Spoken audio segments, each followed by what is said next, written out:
Hi guys!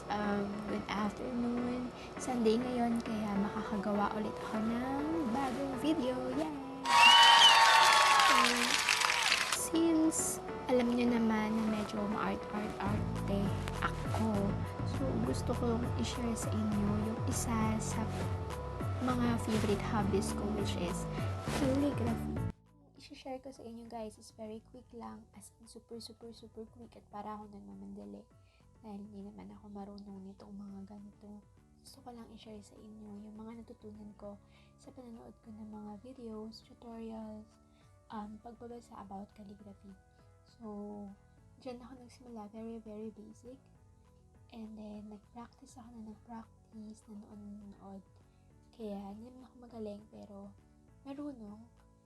Yun, share ko siya sa mga susunod na kabanata nitong video na ito. So, watch it till the end and papindot na lang din ng subscribe.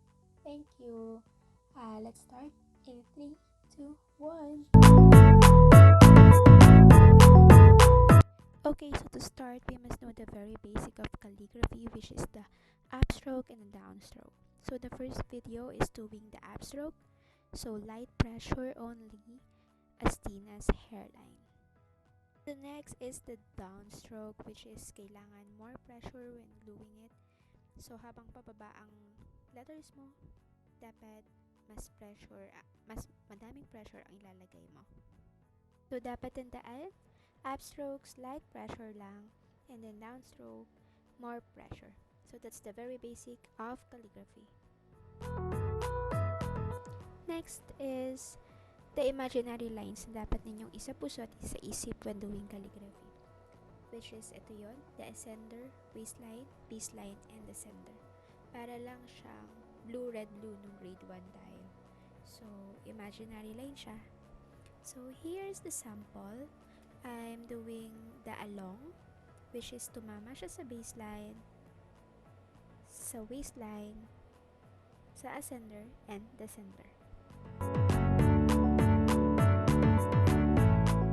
So the next topic is the basic strokes, which is the building blocks of your calligraphy. Hindi letters, hindi flourishes, which is strokes. So the first one is the entrance and exit stroke. So sa video na magpe-play, makikita nyo dito na I'm doing thin upstrokes with light pressure. So para lang siyang fine hairline. At yung ginagamit nyo kapag magsisimula ng letter or magtatapos ng letter. Stroke is the underturn stroke, which is the U-shaped stroke that starts as a thick downstroke, transition to a thin stroke, and ends with an entrance stroke. So, letter U na medyo more pressure yun down, tapos fine hairline yung pagtaas nyo.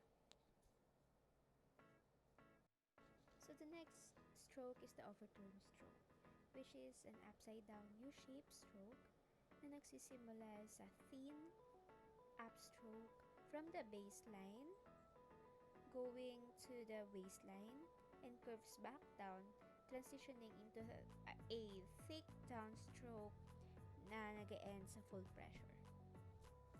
The fourth one is the compound curve, which is a combination of the overturn stroke and the underturn stroke. Essentially, 3 lines ang nagko-consist sa kanya. So, dalawang thin hairline and then isang thick stroke.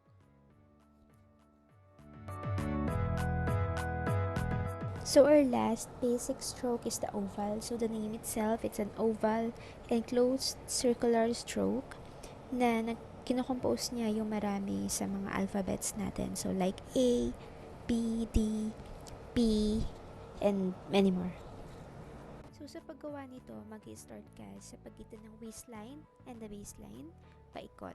So, from thin stroke to thick stroke to thin stroke again. So, here is the 5 basic strokes we discussed earlier. Entrance and exit, underturn, overturn, compound curve, and the oval.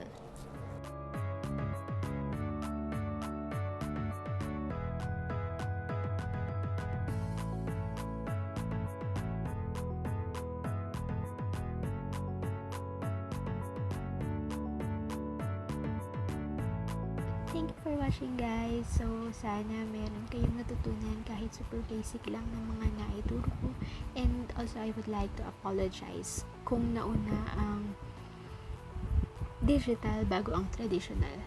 So, alam niyo na ang next video. Siguro, magtuturo na lang ako using the pen and paper para makita nyo din kung paano siya ginagawa traditionally. Kasi sa iPad, smooth na siya. So, you can control the pen and kung paano siya maglalapat sa paper. So, abangan nyo na lang yung traditional. Anyway, meron din mga, kung gusto nyo mag-practice, i-practice yung mga natutunan nyo, you can download printable Google practice sheets of calligraphy using the alphabet letters. So, pag di-download nyo siya, pwede nyo siyang i-print and then i-trace and then pwede na siyang practicein the strokes na natutunan nyo and the alphabets. Yun lang. So, thank you again. Bye-bye. Lulubusin ko na kung gusto niyo yung napanood niyo, like and subscribe. Parang YouTuber talaga. Char, char, char. Okay, bye-bye.